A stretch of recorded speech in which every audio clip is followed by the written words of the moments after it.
దిలీప్ కుమార్ గారు నమస్తే అండి. అమ్మా నమస్కారం, నీకు ప్రసాద్ గారికి ఆ! వీక్షకులకు హ్మ్. నమస్కారం. చెప్పండి. ఏంటండి ఈ ఆరోపణలకి అంటే ఇప్పుడు ఇప్పటికైనా ఫుల్ స్టాప్ పెడతారా? అంటే ఇప్పుడు మనకి ప్రసాద్ గారు గూడా చెప్పినట్టు 2 రాష్ట్రాల ముఖ్యమంత్రులు కూర్చొని చాలా సార్లు సమస్యని మాట్లాడారా? లేదా? అన్నది తెలీదు. సమస్యకి ఇప్పటికీ పరిష్కార మార్గాలు రావట్లేదు. అన్ఫార్చునేట్లీ ఉభయ రాష్ట్రాలు ఎప్పుడైతే ఏర్పడ్డాయో హ్మ్. ఉభయ చీఫ్ మినిస్టర్స్ కూర్చొని ఈ ఇంపార్టెంట్ ఇష్యూ అయినటువంటి వాటర్ గురించి చర్చలు జరిపి ఒక అంగీకారానికి రావాల్సిన అవసరం ఉంది. అది హ్మ్. జరగలేదు, ఎప్పుడు జరగలేదు. అట్లా పోగా జగన్ గారు ఉన్న సందర్భంలో అసలు కేసీఆర్ గారు అయితే రాయలసీమను రత్నాలసీమ మార్చే ఉపాయాలు నేనే చెప్తా, నీకు ఎట్లా పట్టుకోవాలో చెప్తా అన్నారు. ఆ తర్వాత క్రమంలో ఎవరికి సంతకాలు పెట్టారో తెలియదు కానీ హ్మ్. గోదావరిని తీసుకొచ్చి కృష్ణాలో కలిపారు. 90 టీఎంసీని పట్టుకొచ్చి కలిపారు. ఆల్రెడీ గోదావరి కృష్ణాలో ఉన్నటువంటి ప్రాజెక్టులు మనకు 299 టీఎంసీ తెలంగాణకు అలొకేట్ చేస్తే, ఆంధ్రాకు 511 అలొకేట్ చేస్తే, వాళ్ళు మనం అంతా కలిసి ఎగ్జాస్ట్ అయిపోయింది. ఏ ప్రాజెక్టులు అయినా సరే అసంపూర్తి ప్రాజెక్టులు తెలంగాణలో ఎక్కువ ఉన్నాయి, వాళ్ళ దగ్గర అయిపోయినాయి. సో ఎక్కువ స్కోప్ లేదు. కానీ ఎప్పుడైతే 90 టీఎంసీ తీసుకొచ్చి ఇక్కడ కృష్ణాలో కలిపారు, ఆ హ్మ్. అనుసంధానం చేసిన సందర్భంలో హ్మ్. ఇతర రాష్ట్రాలు మాకు వాటా పెంచమని అనడం మొదలుపెట్టాయి. బికాజ్ ఇక్కడ నుంచి రివర్ నుంచి అదొక పెద్ద మిస్టేక్. హ్మ్. ఇది జరిగిన తర్వాత పోనీ అసలు మనం ఆ రాష్ట్రమే తెలంగాణ లేనప్పుడు మనం ఈ 299 టీఎంసీ అలొకేషన్ ఇచ్చినప్పుడు 75% కృష్ణా కానీ 70% గోదావరి కానీ ఇక్కడి నుంచి పారుతాయి. సో ఇవి ఈ రైపేరియన్ రైట్స్ మనకి ఎక్కువ ఉన్నాయని మనం ఆలోచన. సరే, దానికి రకరకాల ప్రిన్సిపల్స్ ఉంటాయి, దాన్ని మనం ఆ డిబేట్లోకి పోకూడదు. కానీ ఎప్పుడు కూడా ఇక్కడ పూర్తిగానే ప్రాజెక్ట్ ఉంటే 10 ఏళ్ల పాటు మన చేతిలో రాష్ట్రం ఉన్న సందర్భంలో కనీసం నెట్టెంపాడు, కోయల్ సాగరు, మరొకటి తుంగభద్రకు సంబంధించిన ఏరియాలో ఇక్కడ ఉన్నటువంటి డిస్ట్రిబ్యూషన్ ఛానల్స్ అన్న కంప్లీట్ చేసి ఉంటే వాటికి కేటాయించినటువంటి 40, 30, 35 టీఎంసీ పూర్తి వేయంలోకి వచ్చి ఉండే. ఇప్పుడు కృష్ణాలో మీకున్న 299లో మీరు 211 తప్ప ఎక్కువ వాడుకునే పరిస్థితి లేదు. ఆంధ్ర ముఖ్యమంత్రి గారు పోయి మేము వాడుకున్నవన్నీ కూడా ఏది వరద జలాలు అన్నాడు. వరద జలాలు ఎప్పుడు వస్తాయి? 8 ఏళ్లకు ఒకసారి వస్తాయి వరద. అది మీరు దాని బేసిస్ మీద ఎవరు కూడా కేంద్ర సిడబ్ల్యూసి కానీ ఎవరు కూడా పర్మిషన్స్ మీకు ఇవ్వరు. ఆ పర్మిషన్స్ మీరు రావాలంటే 8 ఇయర్స్కి ఒకసారి వచ్చేదానికి ఎట్లు ఇస్తారు? సో వాళ్ళకి ఎక్కువ వచ్చిందనుకోండి, వర్షాలు వరద వస్తే వాడుకుంటే వాడుకునేయండి. మనమైనా వాడైనా ఆ వాటర్ను ఒడిసి పట్టి రిజర్వ్ కింద ఆంధ్రాలో కన్వర్ట్ చేసేటువంటి అవకాశం మన దగ్గర తెలంగాణ లేకుండా పోయింది. ఇది 10 ఇయర్స్ మన పరిపాలన కూడా జరగలేదు, అంతకుముందు జరగలేదు. పోనీ ఈయన పాపం ఎత్తిపోతలకు మనకు గత్యంతరం అనుకుని లేవు ఇక స్టార్ట్ చేసిన కాళేశ్వరం ఏమో 1,00,000 కోట్ల పెట్టుబడితో ఈ రోజు మనం పూర్తిగా దాన్ని వాడుకునే పరిస్థితులు లేవు. అది మెడిగడ్డ దగ్గర ఇంకో దగ్గర కుంగిపోయి నీళ్ళు వదిలితే ఉంటుందో పోద్దో అనే పరిస్థితి వచ్చింది. 1,00,000 కోట్ల పెట్టుబడి పూర్తి స్థాయిలో మనం దాన్ని లిఫ్ట్ చేయలేమా. సో ఇక్కడ మనం గోదావరి మీద పూర్తి స్థాయిలో మన ప్రాజెక్ట్ కంప్లీట్ కాపాయి. అక్కడ ఎస్ఎల్బిసిలో దాన్ని అలిమినేట్ మాధురెడ్డి ప్రాజెక్ట్ అని కూడా అంటారు. దానికి అలొకేటెడ్ వాటర్ 30 టీఎంసీ. అది గ్రావిటీ మీద ఫ్లో అవుతుంది. ఇప్పుడున్న పరిస్థితిలో 4 లిఫ్ట్లు పనిచేస్తున్నాయి అక్కడ. ఆ లిఫ్ట్లకు మెయింటెనెన్స్ ఎంత అవుతుందో మనందరికీ తెలుసు. కాళేశ్వరం ఎంత అవుతుందో మనకు తెలుసు.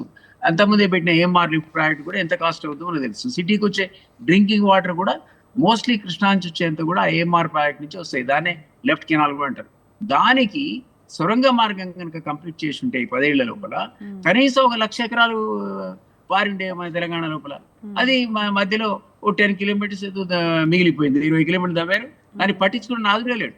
అసంతృప్తిగా ఉన్నటువంటి తెలంగాణ ప్రాజెక్టుల మీద ఖచ్చితంగా టీఆర్ఎస్ గవర్నమెంట్ వాళ్ళకి అధికారంలో ఉన్నప్పుడు చాలా చాలా నెగ్లెక్ట్ చేసింది.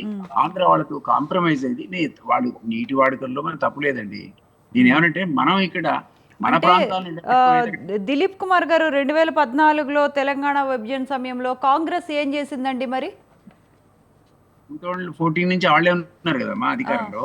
అంటే ఇప్పుడు అంటే కాంగ్రెస్ గవర్నమెంట్ కూడా అంటే అప్పుడు సెంట్రల్‌లో ఉండేటప్పుడు అంటే బచావత్ ట్రిబ్యునల్ నిర్ణయాలని ఇది కూడా వేరు. ఆ ట్రిబ్యునల్ ఆ గొడవలో 2014 కంటే ముందు మీరు చెప్పే తెలంగాణ లేనే లేదు. అది ఉమ్మడి ఆంధ్రప్రదేశ్. హ్మ్. ఆధిపత్యం వాళ్ళది ఉందనే కదా గొట్ల అంత హ్మ్. 14 ఏళ్ళు సుదీర్ఘ పోరాటం తర్వాత తెలంగాణ తెచ్చుకున్నాం. హ్మ్. 2014 కున్న కాంగ్రెస్ గవర్నమెంట్ కానీ ఏ హ్మ్. గవర్నమెంట్ అయినా సరే తెలంగాణకు అన్యాయం చేస్తేనే కదా తెలంగాణ పోరాటం. హ్మ్. 10 ఏళ్ల పాటు అధికారం మన చేతిలో పెట్టుకొని మనం పడుకున్నాం అంటున్నా నేను. ఇప్పుడు హ్మ్. 1 ఇయర్ లో హ్మ్. ఇప్పటికిప్పుడు కూడా ఎస్ హరీష్ రావు మాట్లాడుతున్నాడు. హ్మ్. మీరు ఇట్లా ఉండగా దోచుకొని పోతుంది ఆంధ్ర అంటే ఇద్దరు తన్నుకుంటే ఆఖరకు ఈ 2 రివర్ బోర్డు యొక్క పర్యవేక్షణ మాదే అని కేంద్రం ప్రకటించింది. ఈ 2 రాష్ట్రాల పరిధిలోంచి తీసేసింది అది. ఇప్పుడు కేంద్రం మీద మనం తనకే వాళ్ళ ఎదురుగా నమస్కారం పెట్టుకోవాలి. పోనీ బ్రిజేష్ కుమార్ ట్రిబ్యునల్ అయినా ఫైనల్ అయిందా అంటే అది కాలేదు. మన వాదనలు కొత్తగా ఇంప్లీట్ చేసాం తెలంగాణ ఏర్పడిన తర్వాత. పోనీ దాంట్లో లాభం జరిగిందా అంటే ఇప్పుడు అంతకుముందేమో రివర్ లో వస్తున్నటువంటి కెనాల్ ద్వారా వచ్చే వాటర్ ని ప్రాజెక్ట్స్ నుంచి వాడుకున్న తర్వాత తిరిగి ఆంధ్ర ప్రాంతానికి మళ్ళీ పంపారు, రిలీజ్ చేశారు తప్ప తెలంగాణ ప్రాంతానికి కనీసం ఆఫీసులు పాటించినా పోయేది.